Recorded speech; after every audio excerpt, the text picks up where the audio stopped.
టాలీవుడ్ లో item songs హవా కాస్త గట్టిగానే నడుస్తోంది. ఒకప్పుడు ఐటమ్ భామలు అంటూ సపరేట్ గా ఉండేవారు. కానీ ఇప్పుడు ట్రెండ్ మారింది. హీరోయిన్సే ఐటమ్ భామలుగా అలరిస్తున్నారు. పైగా హీరోయిన్ గా వచ్చే రెమ్యునరేషన్ ఒక్క ఐటమ్ సాంగ్ తో వస్తుండటంతో చాలా మంది దీని మీద ఇంట్రెస్ట్ చూపిస్తున్నారు. ఇందులో తమన్నా అందరికన్నా ముందు వరుసలో ఉంది. ఒకప్పుడు టాప్ హీరోయిన్ గా హల్చల్ చేసిన ఈ ముద్దుగుమ్మ కెరియర్ ముగిసే సమయంలో ఐటమ్ పాటలతో ఎక్కువగా అలరిస్తుంది. రీసెంట్ గా F3 చిత్రంతో పూజా హెగ్డే కూడా ఐటమ్ సాంగ్ లో తళుక్కున మెరవగా, పుష్ప 2 చిత్రంతో కిసిక్ బ్యూటీ శ్రీలీల బాగా క్లిక్ అయింది.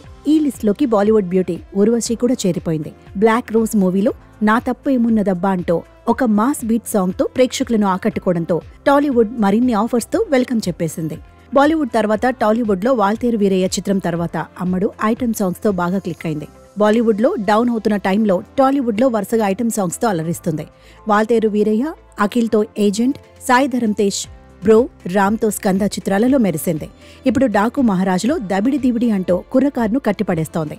ఊర్వశి ప్రస్తుతం డాకు మహారాజులో ఒక స్పెషల్ రోల్ తో పాటు ఐటమ్ సాంగ్ కూడా చేసింది. ఈ సాంగ్ లో అమ్మడి గ్లామర్ తో ఆకట్టుకున్న కొరియోగ్రఫీపై ఉన్న నెగిటివిటీ పాటకు ప్లస్ పాయింట్ గా మారింది. ప్రస్తుతం దబిడి దిబిడి అంటూ బాక్సాఫీస్ ను షేక్ చేస్తున్న ఈ సాంగ్ వల్ల అమ్మడికి డిమాండ్ బాగా పెరిగిపోయిందట.